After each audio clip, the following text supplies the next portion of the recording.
know, this guy was in here the other day talking to me. And he said, hey, there's something screwy in the world. The people without guns are winning.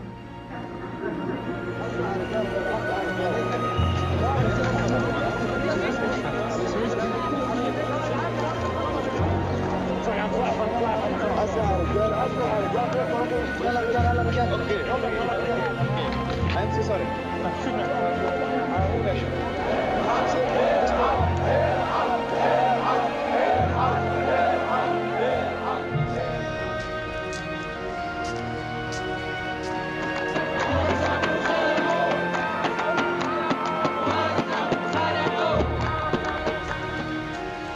Well, let's go live to Tahrir Liberation Square. We can speak to a freelance journalist who joins us on the line now. Rory, we were hearing about those heightened security measures today around Tahrir Square. Is there a different atmosphere here compared with, say, yesterday and the day before? Yes, it's an incredible atmosphere today. That cross-section of Egyptian society that left Tahrir Square yesterday is back in force now. They've managed to re-energize the protest. There's very young children, women, older men here. People are singing and dancing. There are many instruments in the square, and it's more full here than it has been in days.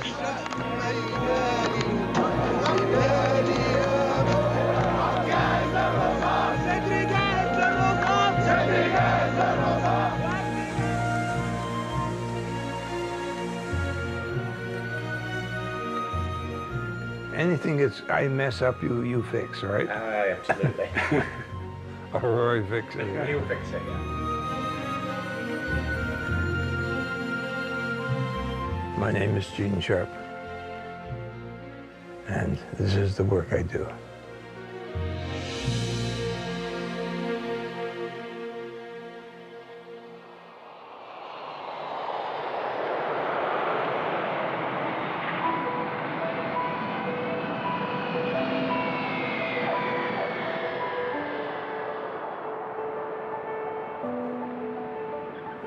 What do you do? How would you describe your work?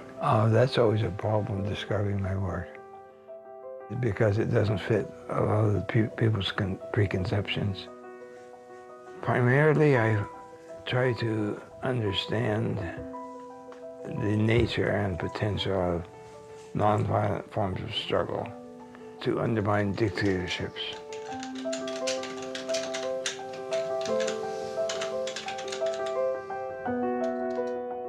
This is a technique of combat. It is a substitute for war and other violence.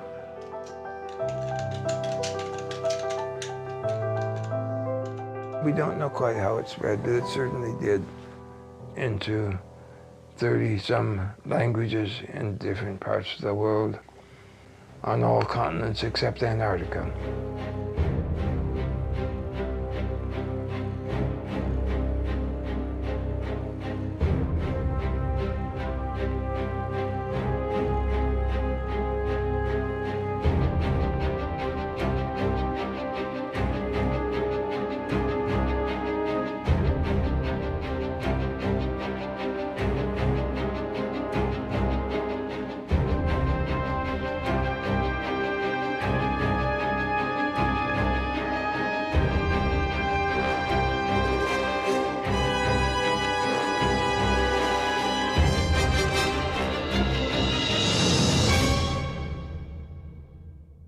Oh, the famous 198 methods.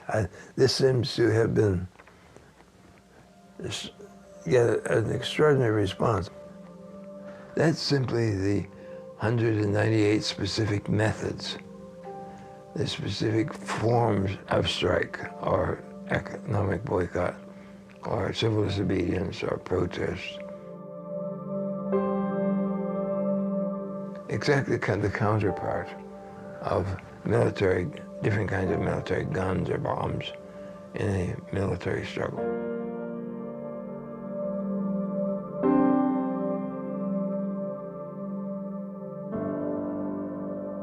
Unless they have something instead of violence and war, they will go back for violence and war every time.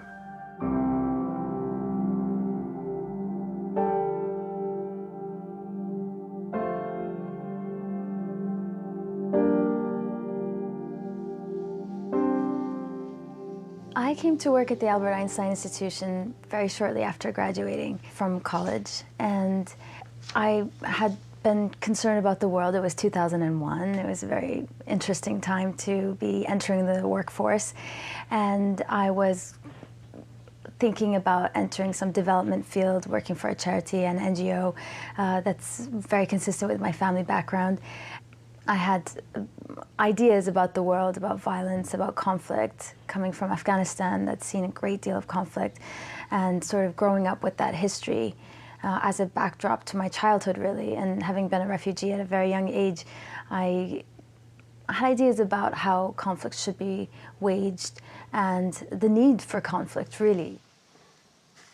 You know, I had perceptions of the anti-war community and the peace community as being really naive, that people are not going to give up violence, and that they should not, that some conflicts must be waged. But at the time I did not know there were very powerful alternatives to violence. So I began learning about the work at a very basic level. I did most of my reading and learning as soon as I started working at the institution, and I was hooked.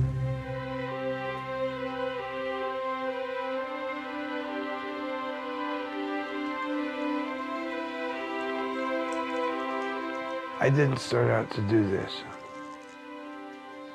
I had a religious background that led me to want to leave the world in a bit of a better place and better condition than when I came here.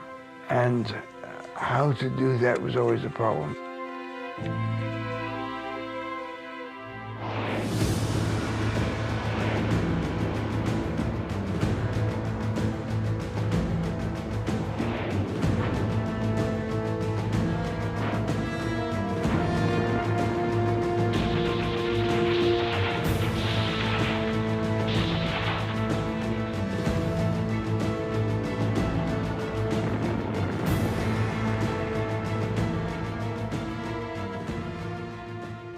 I was maybe 25 or something like that. I took a civil disobedience position against military conscriptions. And so I went to prison. I had a 2-year sentence. I did 9 months and 10 days. In those days, you counted the days as well as more. But I don't think that my action there did any good whatsoever. But it was just to keep my sense of my own integrity, so I would carry on in work that I thought was really important. I never met Einstein, but I wrote to him. I don't know how I got his address.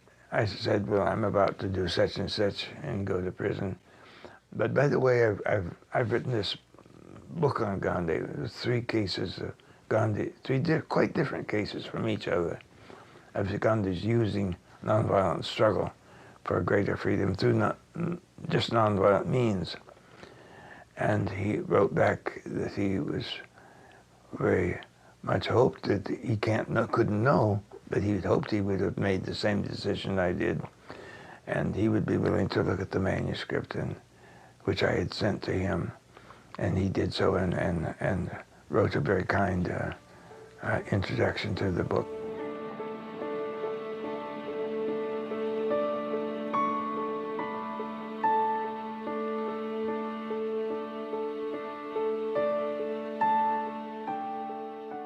If you can identify the sources of a government's power, such as legitimacy, such as popular support, such as their institutional support, and then you know on what that dictatorship depends for its existence. And since all those sources of power are dependent upon the goodwill, cooperation, obedience, and help of people and institutions, then your job becomes fairly simple. All you have to do is shrink that support and that legitimacy, that cooperation, that obedience, and the regime will be weakened, and if you can take those sources of power away, the regime will fall. And that was a sort of eureka moment, that this was not just a theory, and this was something that actually had been applied in many different historical cases. And that was very, very important. And how did you feel at that point? At the point, the that eureka point? Yeah. Oh, greatly relieved. Greatly relieved, because that's what made it all reality.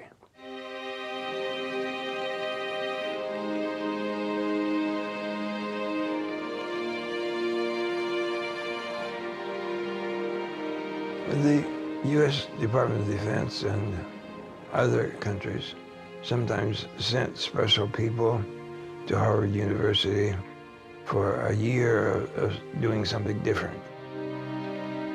I had a program within the Center for National Affairs on nonviolent sanctions, on nonviolent forms of struggle.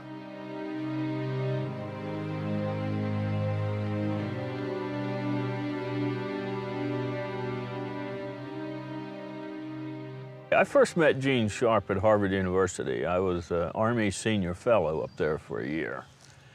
And one day I saw a notice on the bulletin board about Program for Nonviolent Sanctions at 2 o'clock this afternoon.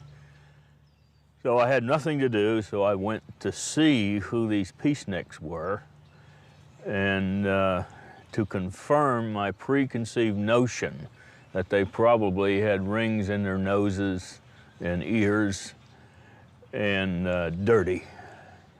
And so I went up there just to see them. And surprisingly, they weren't there. I saw, you know, regular looking people there. And a few minutes after we all sat down, this little short, soft-spoken gentleman comes to the front of the room and says, "My name is Gene Sharp, and we're here today to discuss how to seize political power and deny it to others." I say nonviolent struggle is armed struggle. And we have to take back that term from those advocates of violence who try to justify with pretty words that kind of combat. Only with this type of struggle, one fights with psychological weapons, social weapons, economic weapons, and political weapons. And that this is ultimately more powerful against oppression, injustice, and tyranny than is violence. That got my attention.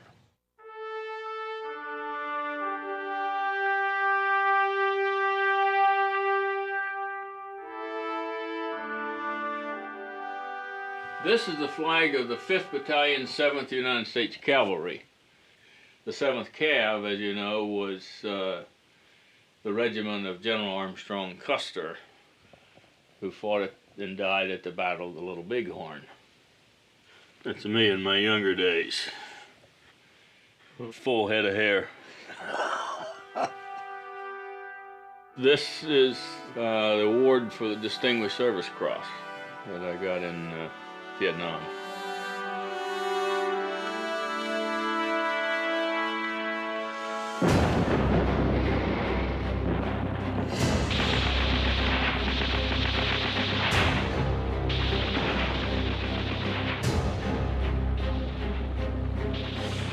I think Vietnam influenced my view about the importance of nonviolent struggle, and particularly the importance of getting Gene Sharp's ideas out to the rest of the world, because we must have an alternative. Vietnam convinced me that we need to have an alternative to killing people.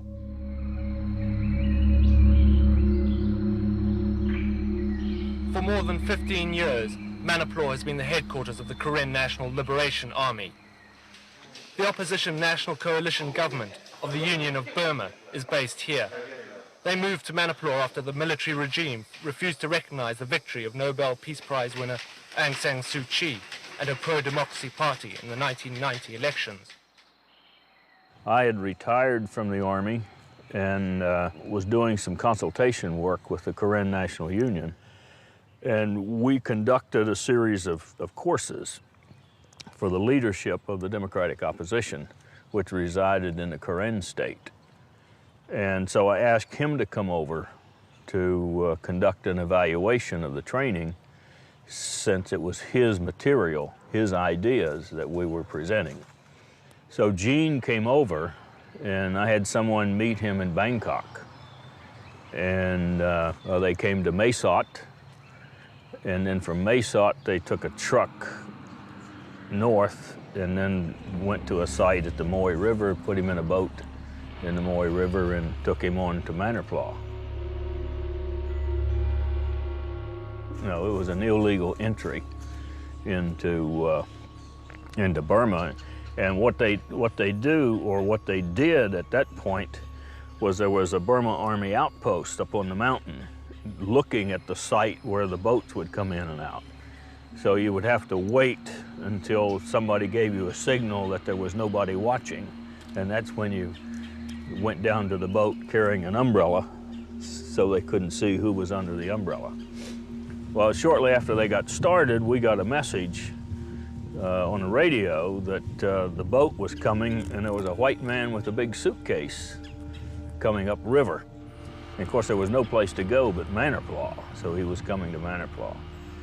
And when the boat pulled over to the beach, I went down to the riverbank to meet him, and Gene was climbing out of the boat, and I said, "Dr. Sharp, I presume." And he got a kick out of that. The whole objective of adopting this strategic nonviolent conflict on the part of the democratic opposition was to remove the military dictatorship. I was talking to one of the Karen commandos, and he had come by the classroom, and he was looking in the window, and he stayed there for over an hour and a half. And then that evening he came over to where I was staying, and he says, "Where in the hell has this information been? We've been fighting and killing people for 20 years. How come we didn't know this?" Some of the Burmese came up to him and asked if he would write something for the Burmese on how to move from a dictatorship to a democracy. That's the origin of why the book was written, the Burmese.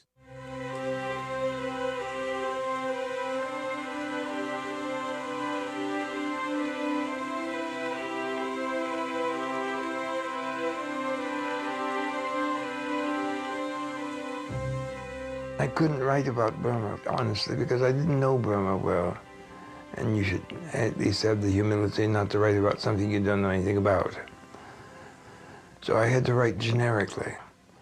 If there was a movement that wanted to bring a dictatorship to an end, how could they do it?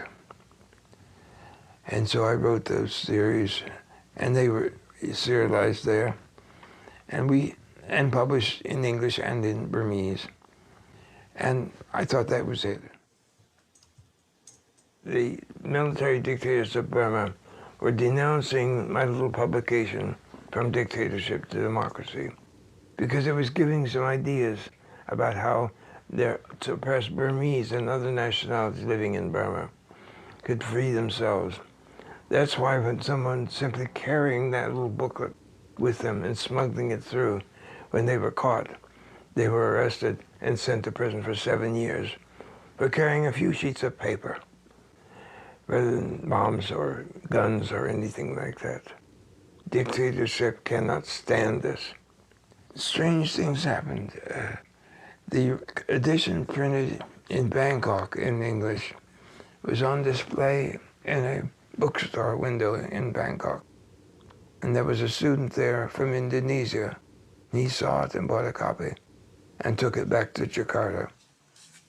It led to that distribution under Muslim auspices and contributed somewhat to the democratization effort in Indonesia, which had also been under military dictatorships.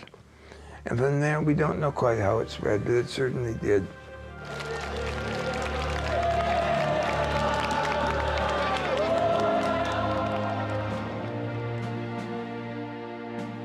I had gone to Beijing after the Tiananmen Square protests were well underway. That whole event, which it should be remembered, was not just in Beijing, but reportedly in 350 other cities of China. Similar protests were going on, but they were not planned. They were not prepared. There was no strategic decision. There was no advanced decision how long you stay in the square and when you leave.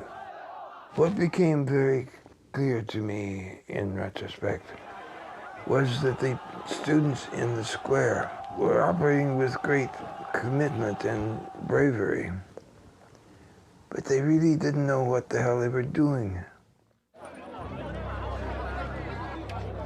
The students had no plan. They were improvising all the way through. And later on we know that many of those Chinese people who were out in the streets to block there in another day were shot and killed. The attitude that you simply improvise and that the improvisation will bring you greater success is nonsense. It's actually the opposite. That if you don't know what you're doing, you're likely to get into big trouble.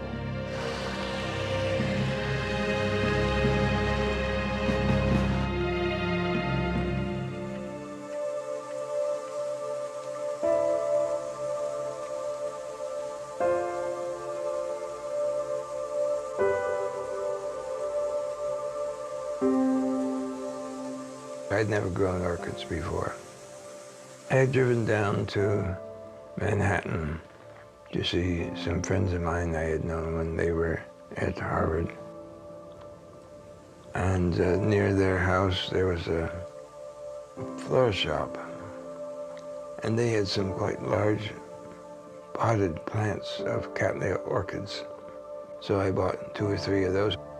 They for a while, they bloomed for a while, but of course they soon died, but that led me to inquire about other ones and learning more about how you really take care of them and how difficult some of them can be and how easy some of them are.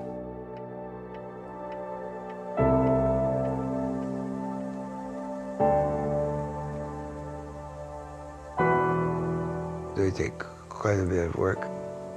That became very important because it was something I could treat as they needed to be treated and not expecting miracles, but if you don't treat orchids right or anything else in life, then it's not going to thrive.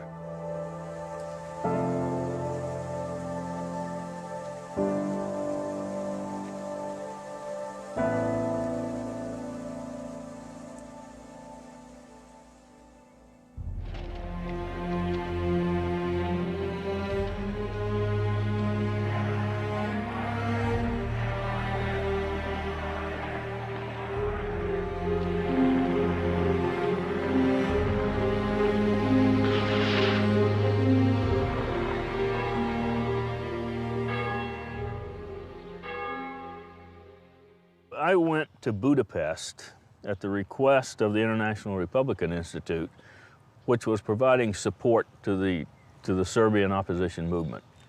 And one particular part of that opposition movement was Otpor. That's a Serbian word for resistance. He's a retired colonel and has this type of the military approach, and you know the way he speaks, it's really something that, you know, creates a strange impression with a bunch of students, leaders. We talked for a while, and I said, well, something's missing here. We haven't talked about who's the leader of this organization. Who is the leader? And this one guy says, we don't have a leader. And I said, well, wait a minute, guys. I did not fall off the turnip truck coming over here. Somebody has to lead an organization that has mobilized the entire Serbian society. There has to be a leader to that organization. There has to be a leader who's coordinating all these demonstrations. There has to be a leadership that's getting millions of dollars in funding. And they started sort of laughing. So we spent probably 1 hour fooling him about some stuff. And the reason for this was that we were not very comfortable about giving the details about the organization to the foreigner.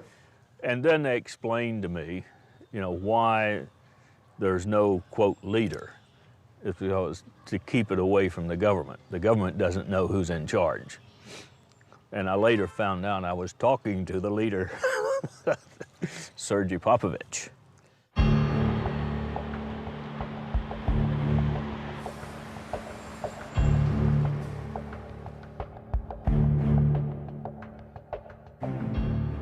When Bob Helvey gave us the Gene Sharp's Politics of Nonviolent Action, we were quite amazed.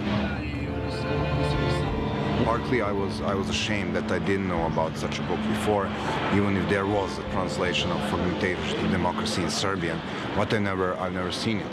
And seeing the knowledge of how power operates and how pillars of the support operates, and all of this stuff we needed to learn hard way throughout our experience, written systematically in one place was quite an amazing thing. And from that moment I knew I will read it, even it was quite a fat book, but I didn't know how much it can influence the way we think, and also I didn't know how useful it will be in developing our own future trainings.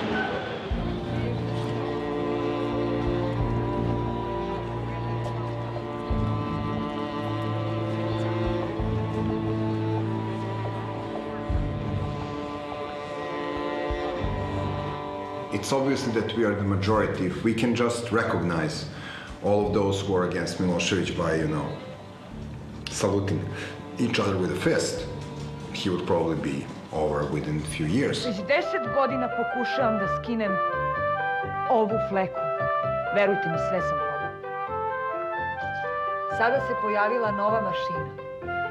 Ona ima odličan program koji pouzdano, sigurno i nepovratno skida ovu i slične mrlje. Dozvolite mi... Pa samo tu.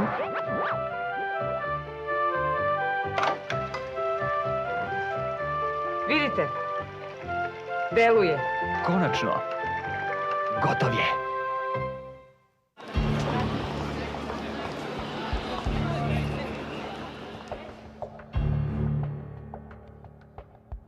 Atomization is when the regime attempts to make every individual in the society an isolated unit. It's one of the main ways that totalitarian systems seek to control their populations, make them all fear of each other, fearing to speak out and to act together, never telling a neighbor or even sometimes a family member what you really think.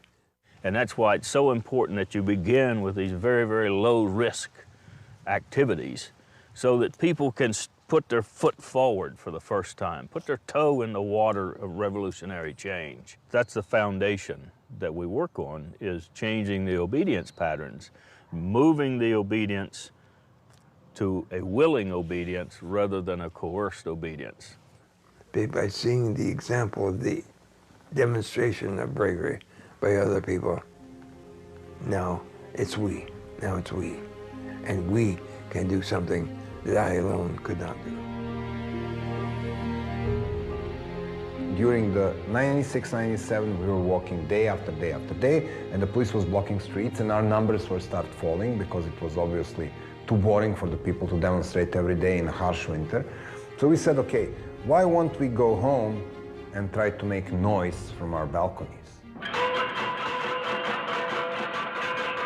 So we start hitting pots and pans, and this spread like fire throughout Belgrade and other cities, and radio stations were, transmitted, oh, it is very loud in this neighborhood, oh, these people are using the loudspeakers, oh, there is a disco club joining the protest.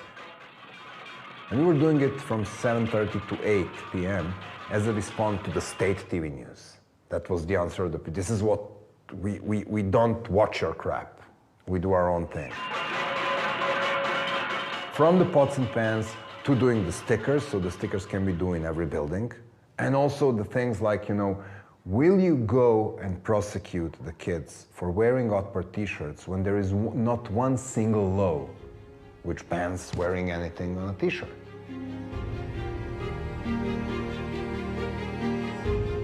So, for the policemen getting inside the high schools and arresting high school kids only because they were wearing the t-shirt, and then going home and talking to their wife, whose friend was complaining because her son was arrested,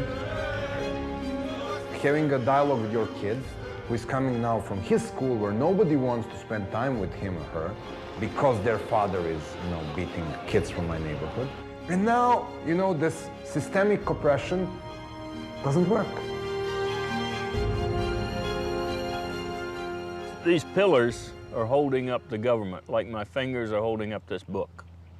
And I develop a strategy to undermine each of those pillars, the police, the Sangha, or the religious institutions, the workers, whatever, every organization. And as they weaken and start to collapse, the government will collapse when those pillars are broken. Ideally, we want those pillars not destroyed, but transferred over to the democratic movement. If you want these pillars to shift sides, you need to co-opt people.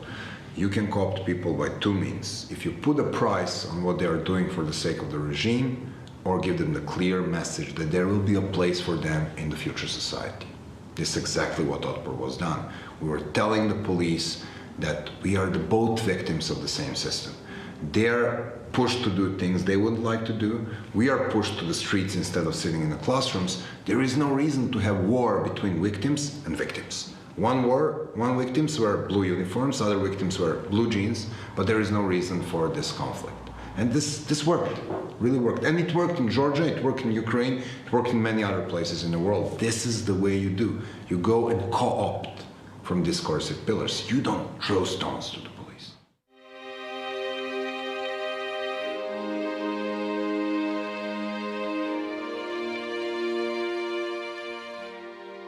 There's many people in conflict situations that really would like to use violence, but their opponents really have more military weapons and weapons of violence, which are usually physical weapons, than the potential resistors have.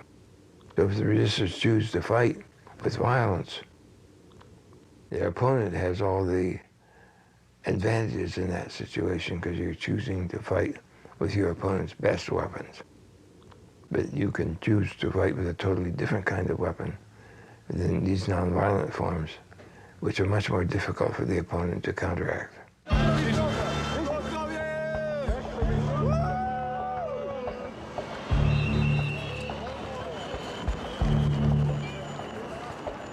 It's very difficult to build a nonviolent march, because what you need is only one agent provocateur, or only one lunatic or drunk person throwing stone at the police. So my question is, you have 20,000 peaceful demonstrators, you have one idiot breaking out the window, and these people got all of the media attention. So this is the message which can efficiently undermine your movement. Big concentration tactics are very difficult to control.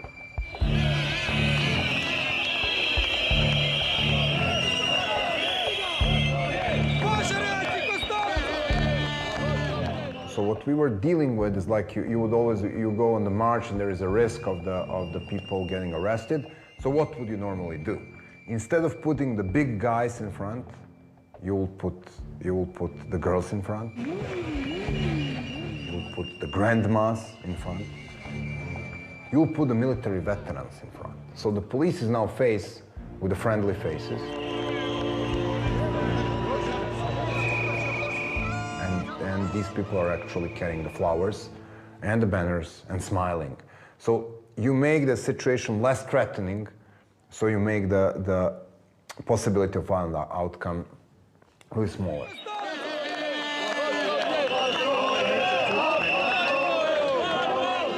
October the 5th should be seen in a context of a successful strategy, and that was not the day like many spectators of media like CNN.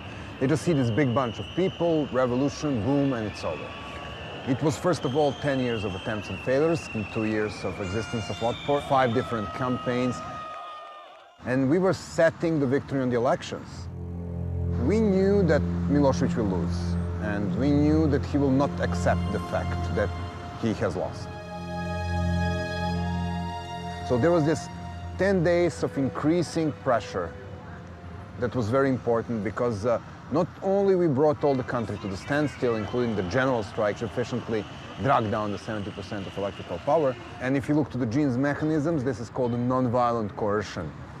So first you try to convert somebody, then you try to accommodate somebody, and then you go to the coercion. In non-violent coercion, your opponent, in this case Milosevic, was ready to continue the struggle. In fact, orders were given to the police to react against the people. But people were not responding to these orders, because the policemen will know that if they shoot into the crowd of hundreds of thousands of people, including their own kids, they will go down to the sink together with Milosevic. They didn't want that to happen.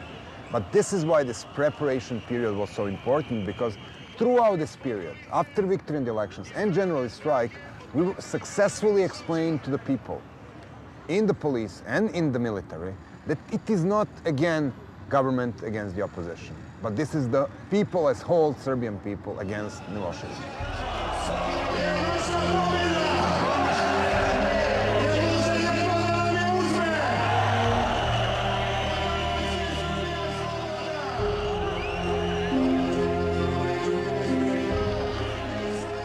So around 3 p.m. you had like 200,000 to 300,000 people on this square, and there was a non-violent takeover of the physically of this building.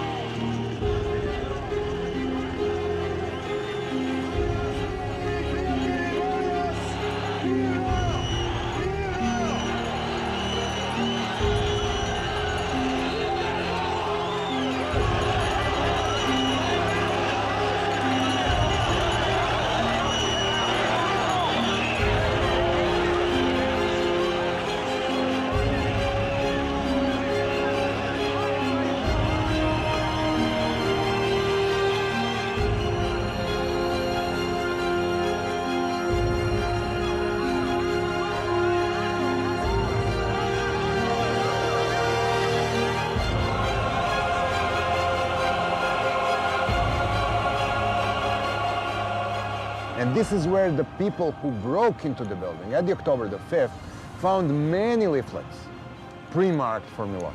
So this is where we, actually the physical cheat was taking place in the second floor of this building.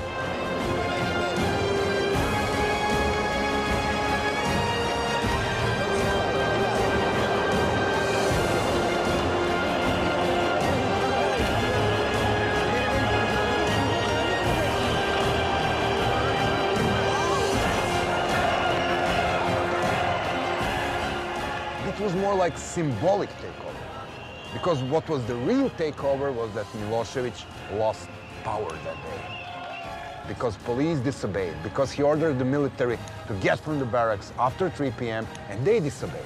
This is where he lost the power. What you were looking on the TV and physical overtaking of the building was just the symbol of him losing authority that day.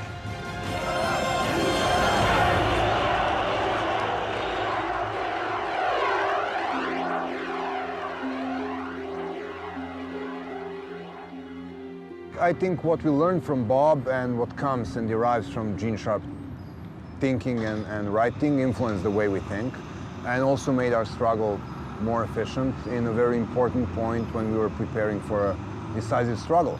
And yes, I think what Bob and Gene are doing is precious around the world, and we strongly believe that the nonviolent revolutions cannot be exported or imported, but the knowledge on how to successfully implement nonviolent struggle can and is transferred from one group to another as we speak.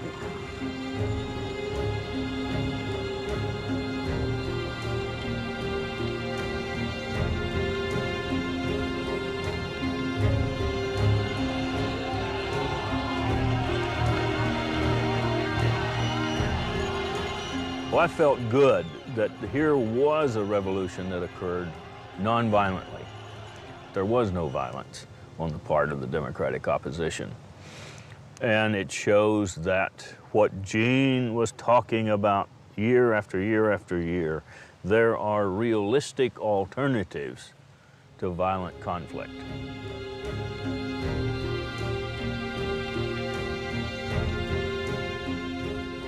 Well, I mean, after Serbia, we were working with Georgians and Ukrainians and Lebanese and Maldivians and Iranians and Zimbabweans and Colombians and Guatemalans and West Papuans and the groups from places on the world I couldn't literally find on the map.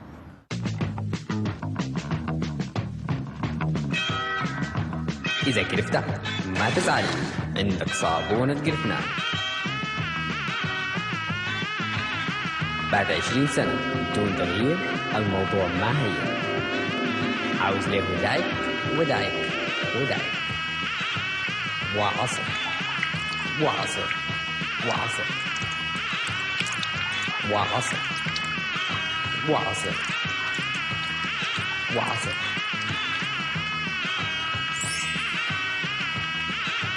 لكن النتيجة تعجبك. صابونة جفنة إنتاج محلي من أجل مستقبل السودان.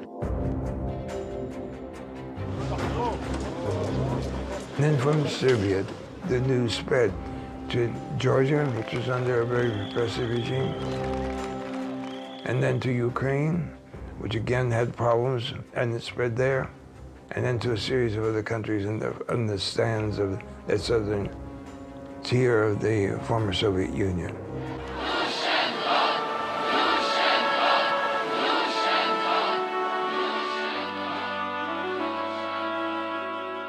В цих таких протестних середовищах панували доволі різні настрої, зокрема, були люди, які готові були до якогось силового протистояння. Книжка, про яку йдеться, це книжка Джина Шарпа «Від диктатури до демократії», і головна думка цієї книжки про те, що з диктатурою слід боротися ненасильницькими засобами, була дуже близькою нам, і це, власне, головна думка, яка сформувала десь протести, які вилилися в 2004 році в помаранчеву революцію.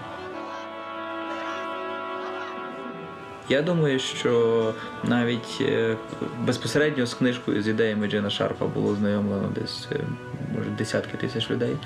А з ідеями, можливо, навіть не розуміючи, що це ідеї Джина Шарпа, і цими ідеями заразилися вже сотні тисяч людей, учасників помаранчевої революції. Якщо говорити про його ідеї, навіть якщо люди не знають, що це, власне, ідеї Джина Шарпа, то, я думаю, вони є дуже поширеними і дуже впливовими у світі.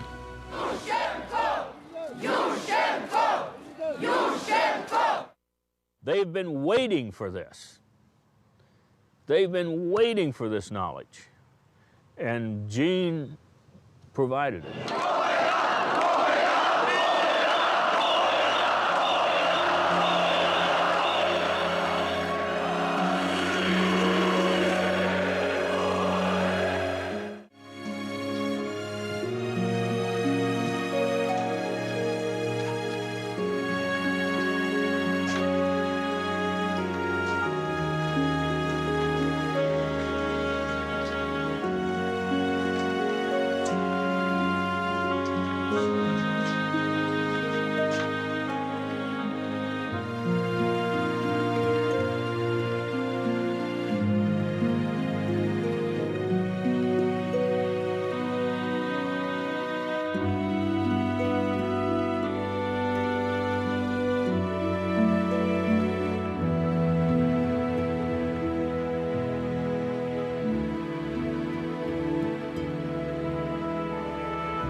How did it feel watching your work spread? Oh, that spread was really quite remarkable. I was thinking, I'm still amazed.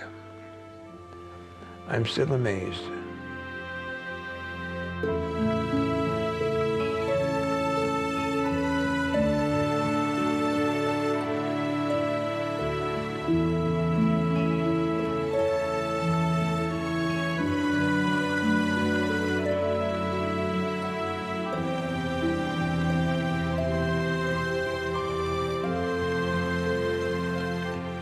So to have this piece, which I regard as very introductory, I think it was maybe 70 or 80 pages, to take off like that, was a confirmation that the analysis was more or less accurate.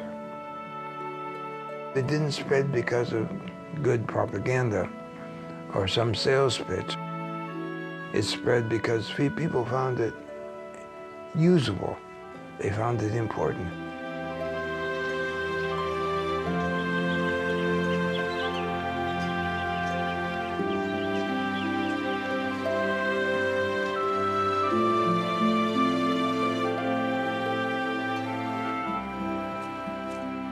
I've worked with some people in Venezuela. I worked with some people from Zimbabwe. I've worked with people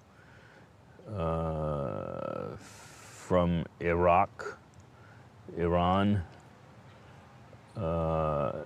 Tibetans, and possibly a few others. And in most of that work, I was promoting basically Gene Sharp's work and the idea of strategic planning. Don't you even think about that. When we first moved in here next to Bob, I was always afraid that someone would try to come in and get rid of him because he'd been all over the world doing all sorts of things. We bought weapons to defend ourselves. I was afraid they get the wrong house and we'd be done. What did you buy? Bought an AR-15 and a shotgun and some other weapons. That's not all he's got. Well, my wife wanted a pistol, and we were trying to decide which would be the right choice. And I was talking to Bob about it over the wall, and he brought me like 13 or 14 pistols, and he said, well, you use this for this or this for this. So it's pretty interesting. I had no idea he was so well armed. Hey, we could stand off the army up here. There has been more done by nonviolent struggle to liberate people from communist dictatorships and other kinds of dictatorships than anything the Pentagon has done with all of its billions and billions of dollars for 40 years. And yet we can't even get a $5 or $10 million budget to do some research in this field. I finally concluded after many years, instead of spending my time trying to raise money, which was usually fruitless, I would concentrate on the quality of my work and the amount of work I was able to produce. And if people could see that work was important, then they could also see that it was important that it receive funding. We've had a sort of a drying up of resources, and we've had a lot of difficulty in getting support, financial support for this type of work. For example, a story that I heard that a foundation was exploring the possibility of funding our work, and then I think there were some calls put into their attorneys, and very quickly they said, sorry, we can't do this. And I think they feel that it's getting into a territory where you're moving beyond development and sort of building civil society and helping organizations. You're really trying to bring down a government.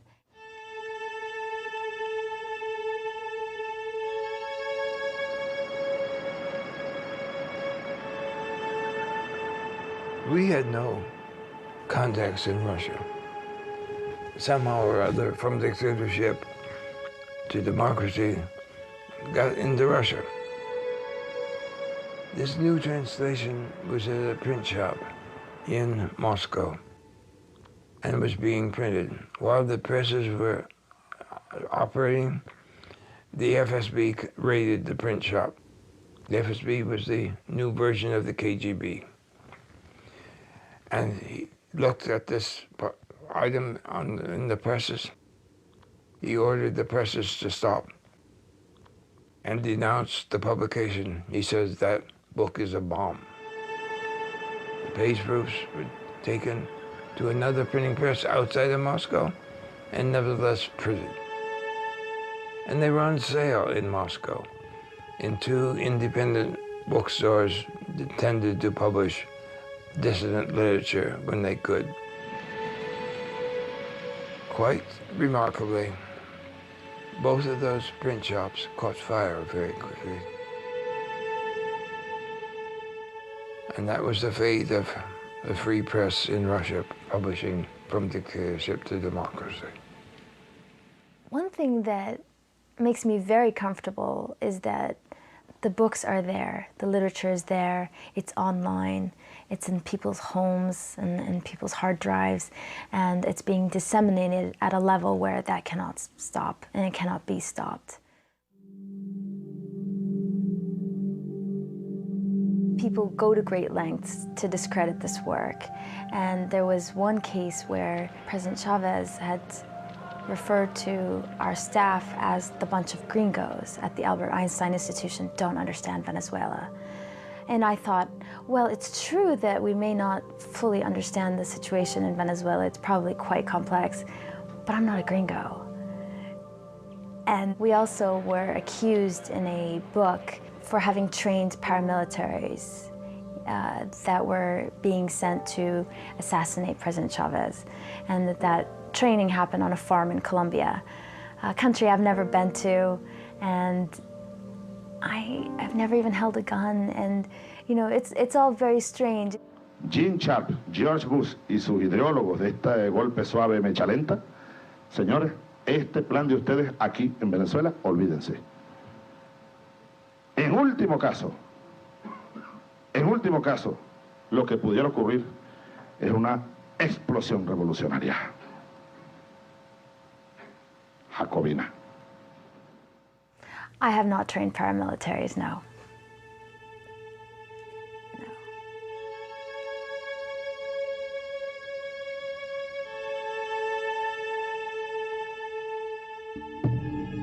کاخ سفید، واشنگتن دی سی.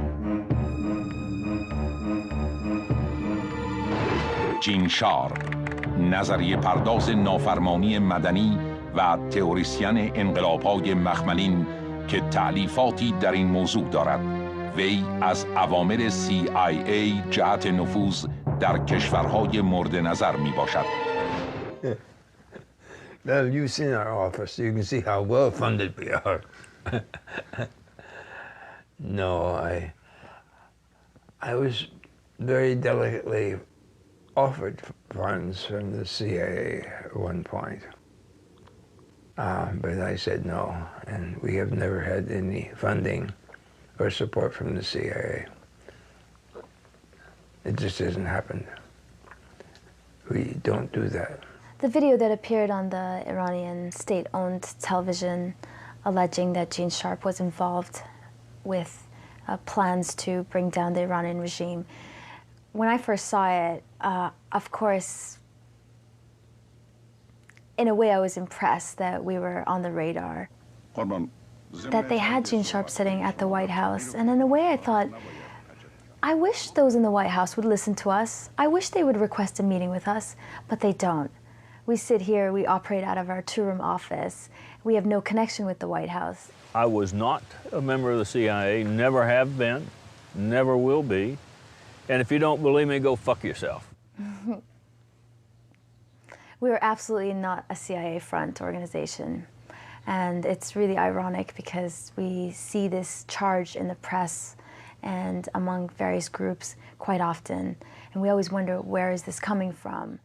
Hey, you think I'm running, clandestine movements all over the world from here with my two dogs?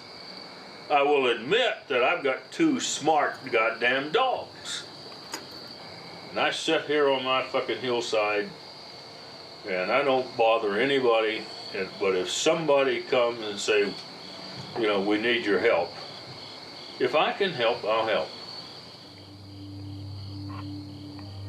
با NGO-های همسو همکاری نزدیک داشته باشید.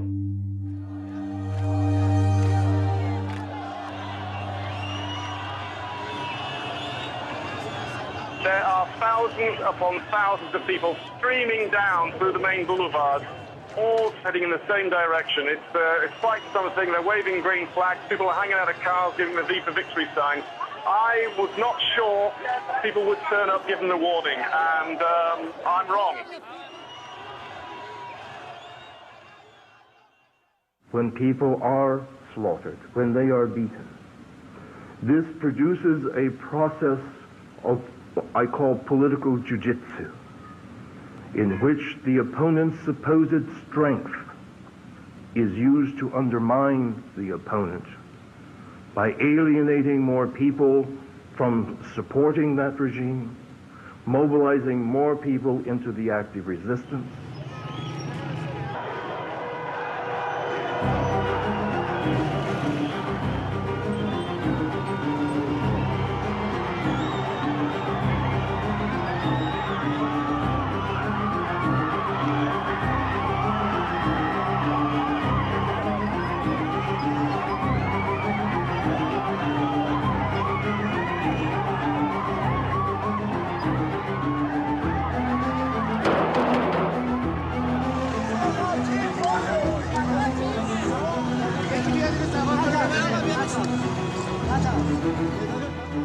a kind of backlash effect. If the regime is so brutal, then instead of intimidating people, which the regime intends, it causes other population groups and institutions to withdraw their cooperation and their obedience, and that loss of power and control, that more people join the resistance.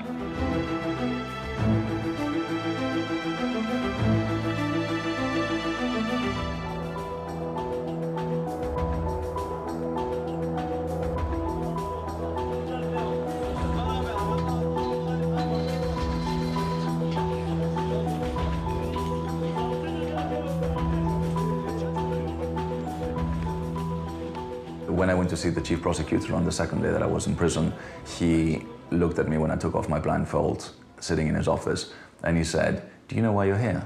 And I said, "No, I mean, I have no idea. I've just been arrested, 2 nights ago." And he said, "Well, there's a very serious accusation against you." I said, "What is that?" He's like, "Are you sure you don't know?" Espionage. The interrogator kind of patted his laptop and said, "This laptop contains a Persian language translation of Gene Sharp's From Dictatorship to Democracy, which is a handbook for insurrectionists. And it gives them several dozen easy ways by which, if they only follow these ways, they can overthrow a government, a legitimate government, any kind of government." I've read this book, and so have my colleagues.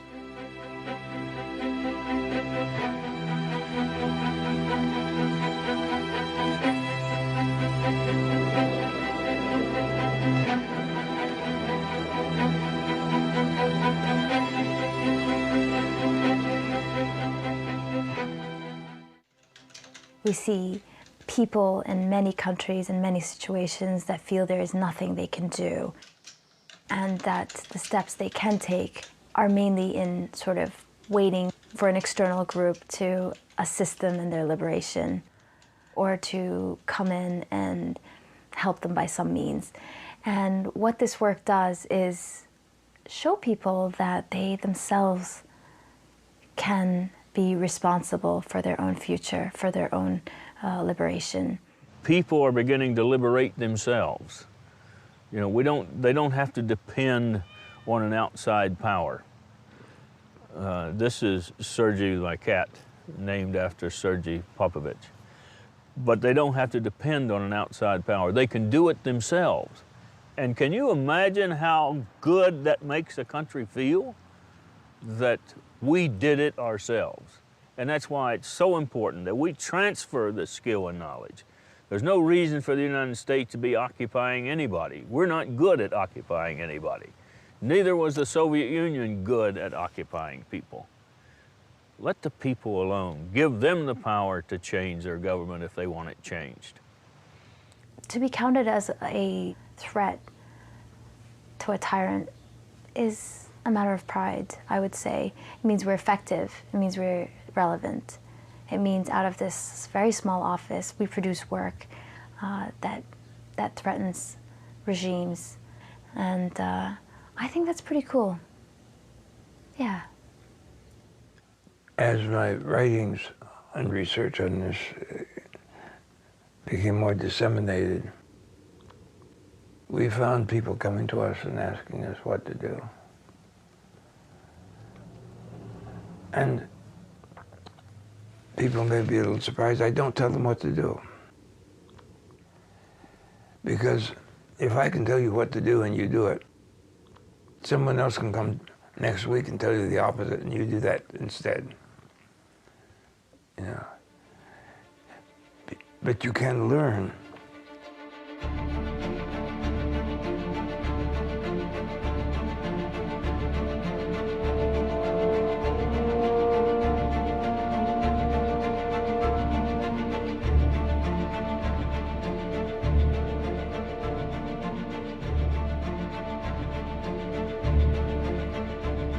مستنيين الحدث اللي هيكون شرارة، اللي هيحرك الناس كلها بصورة كبيرة. كان في محافظات كتير حصلت، لكن الشرارة نفسها اللي تحرك الناس كنا مستنيينها. ودي كانت تونس.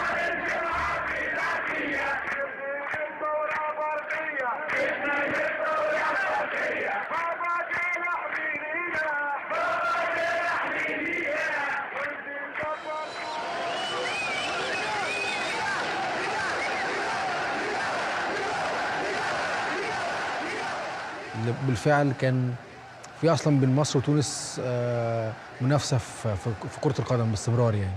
فقد يكون ده يعني ازاي احنا بادئين من قبل تونس ولقينا ان تونس سبقتنا وقامت بالثوره، فليه احنا مش كده؟ كان كل الناس كاتبين على الانترنت الاجابه تونس.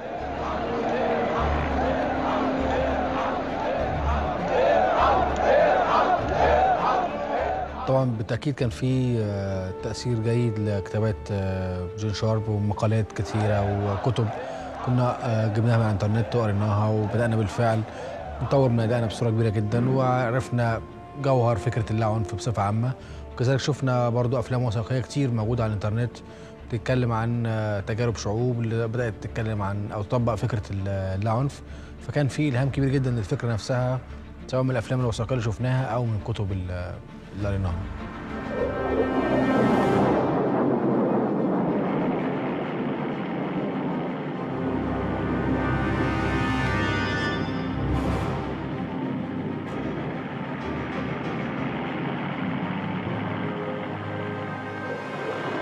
يمكن تجربتنا مختلفة عن تجربة أطبر شوية، يعني أطبر قدروا إنه قبل الثورة يكسبوا الجيش والشرطة معاهم. احنا مختلفين شوية، احنا الشرطة كان طبعا معركة كبيرة جدا، والجيش كان واقف على الحياد طول الوقت واتدخل لصالحنا في نهاية المطاف يعني. فالتجربة مختلفة إلى حد كبير بيننا وبين تجربة أطبر في صربيا.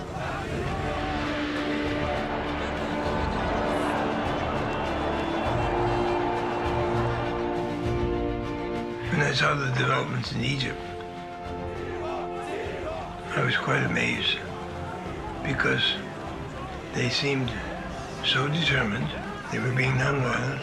They, time and time again, asserted, I'm not afraid. And many people are saying, I'm not afraid.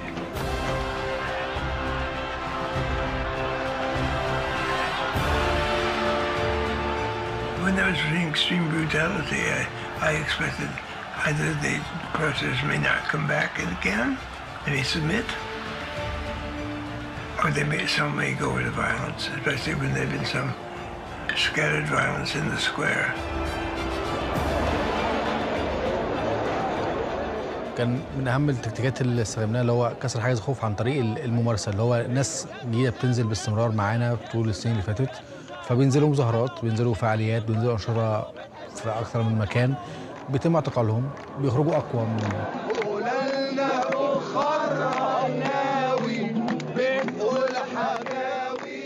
طبعا التكنولوجيا كان ليها دور كبير جدا في التواصل بصوره اسرع، في توصيل الرسائل للناس كلها وحشدهم احيانا. كان في دور للتكنولوجيا عن طريق التنظيم الداخلي. ساعات كنا مثلا عندك مجموعات في المحافظات، فانت عايز تكون على تواصل دائم بمجموعاتك في المحافظات، فبدل ما نعمل اجتماع كل اسبوعين لرؤوس المحافظات، طب ممكن عن طريق الفيسبوك، عن طريق سيكريت جروب على الفيسبوك، عن طريق كونفرنس على الياهو او على سكايب او على بالتوك، عن اي برنامج نستخدمه للتواصل باستمرار. كل الحاجات دي ساعدت كتير عن طريق نشر الافكار. كلموا عبري، ارحل يعني امشي، ارحل يعني امشي، يلي ما بتفهمش، يلي ما بتفهمش، ارحل. ما حدش معانا، خلي الشعب يقول يا سوزان ويا سوزان، يا سوزان ويا سوزان، كنت حلوه وبتحبيه، كنت حلوه.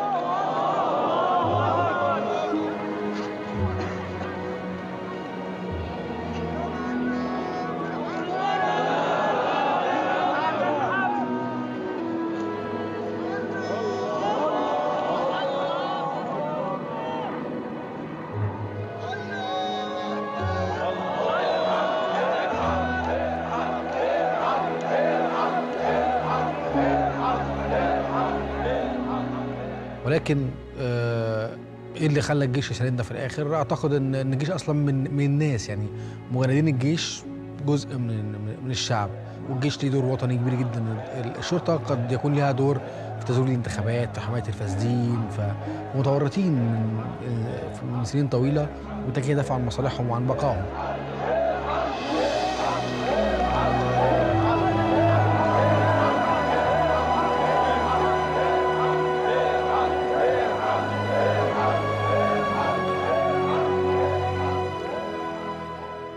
وكنت لسه راجع ميدان التحرير وداخل على الميدان من بوابات التفتيش اللي كنا عاملينها باستمرار يعني، وكان في كافيتيريا تقريبا وشغاله تلفزيون بصوت عالي.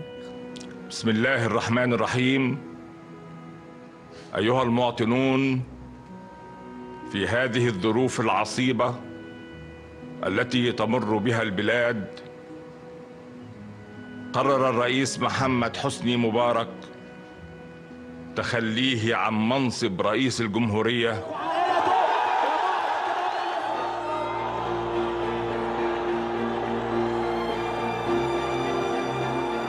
خطاب التنحي.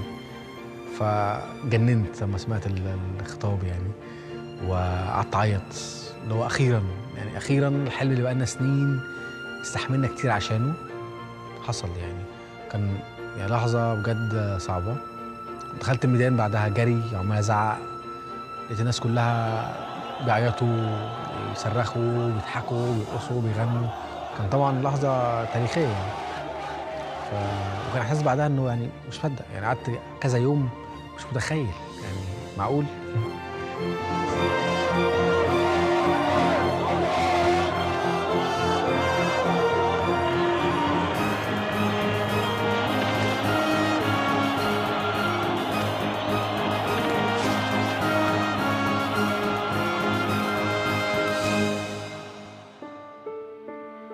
Somebody knew what they were doing. And we don't need anyone claiming credit for us or me or anyone if it's not deserved and if it's not documented.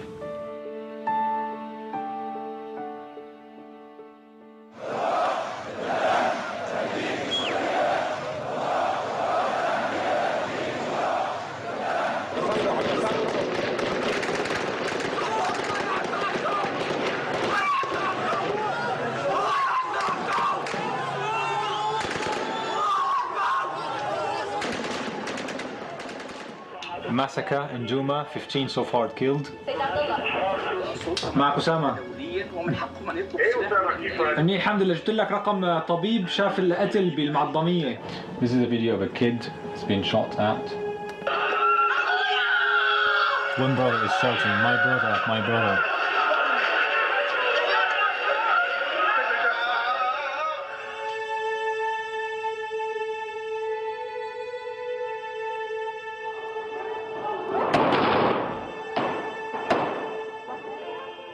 Just a basic HD camera linked to a satellite modem, and we upload it on a streaming website where we can get the live feed. And we managed to get this to Al Jazeera today. They've been broadcasting the live images we were able to provide them with, because they cannot send their journalists. No one can, not a news outlet, not a single media outlet can send anyone or get any permission to film or, be there to verify.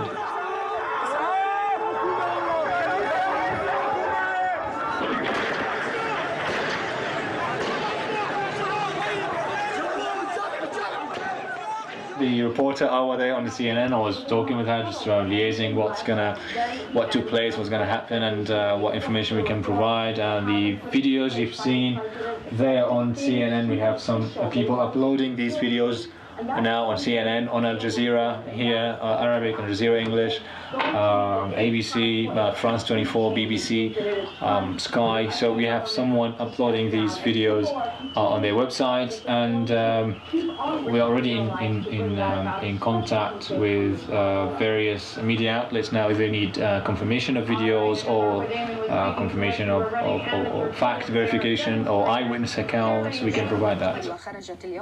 Without the modern technology, you wouldn't be able to make it. Oh, absolutely, the regime would have killed it in the bud.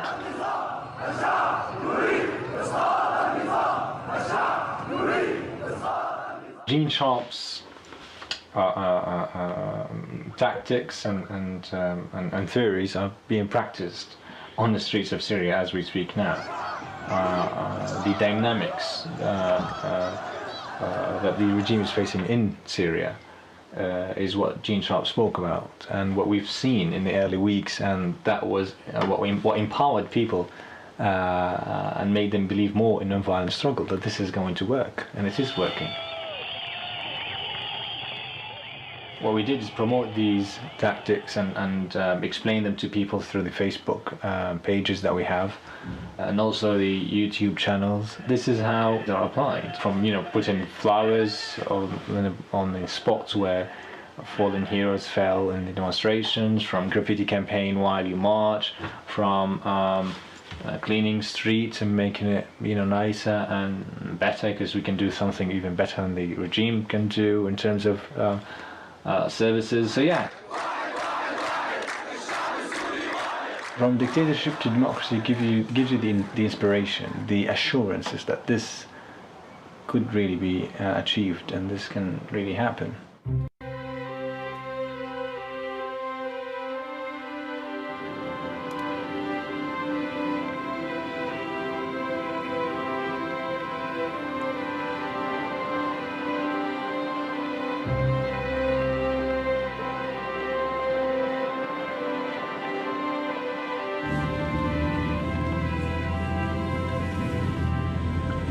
We're going to see Gene Sharp, and there's some critical questions we have in mind.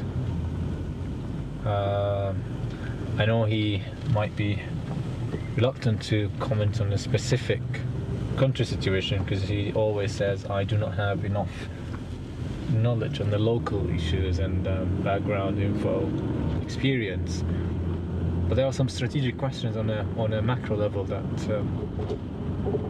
we are facing, and it will be very helpful to get his insights, at least.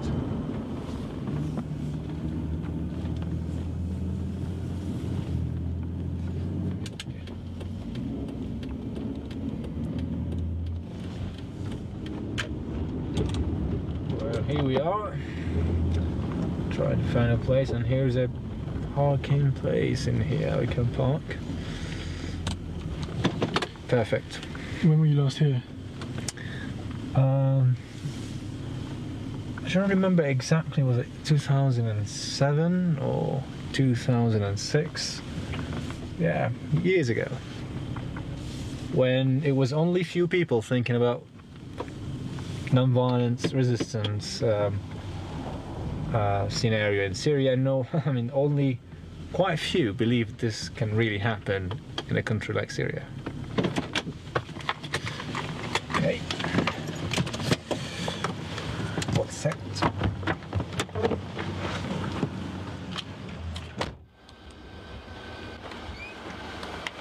Hi, Sama, how are you? Good, Nice to see you again.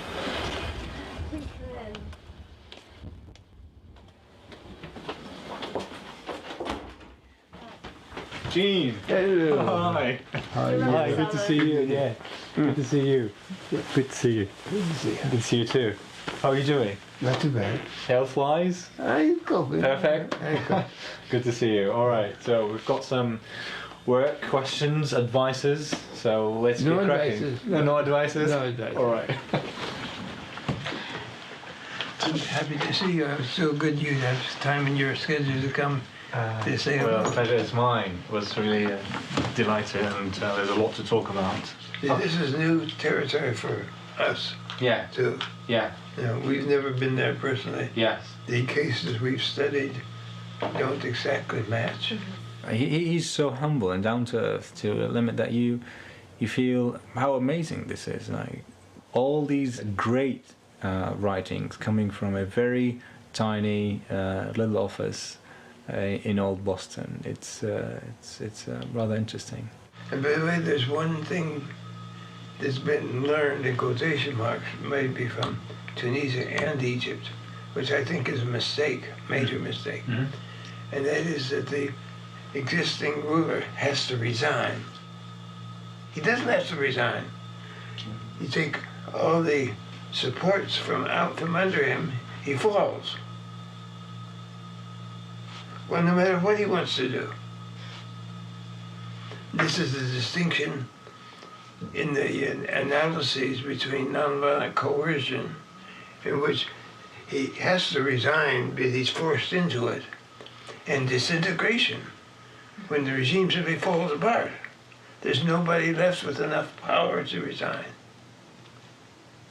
And if you're constantly waiting for a very stubborn so-and-so to resign, it may prolong the time he stays in some control. And even at the end, if he resigns under conditions, as he did in Egypt, that still gives him some control, even after he's physically gone from the palace. But because of what if Einstein was the genius in physics, so Gene Sharp is the genius in freedoms and how to achieve freedoms.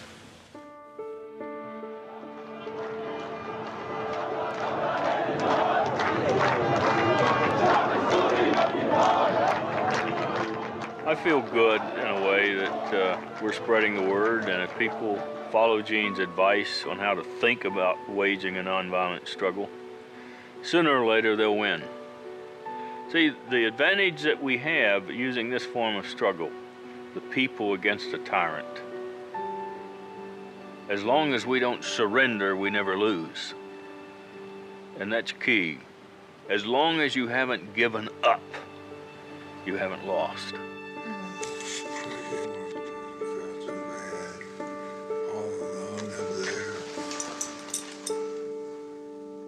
I think in the long term, Gene Sharp will be a household name. I think his books will be in every library in the world, and they will be translated into most languages. Can we survive until then? Can this institution survive until then? Well, we certainly hope so. Politically significant nonviolent action has occurred in at least the following countries: Guatemala, Australia, Thailand, Burma, China, Japan, Georgia, Iran, Kyrgyzstan, Russia, Serbia, Ukraine, Venezuela, Vietnam, Zimbabwe,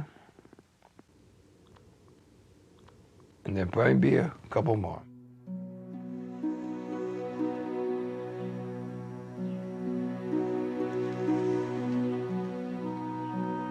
I think there's a father-daughter relationship developing there. They can sit down and talk, and they're on the same wavelength. She protects him, and I think she loves him as a daughter loves a father. Gene Sharp is someone who is, of course, my personal mentor, but I think has served as that role for multitudes of people. He is someone who has dedicated his life to providing the means by which oppressed people can self-reliantly gain liberation. And that is something which I believe has changed the world and will continue to do so in dramatic ways. And I look forward to witnessing that and hopefully contributing to that. It's really personal stuff.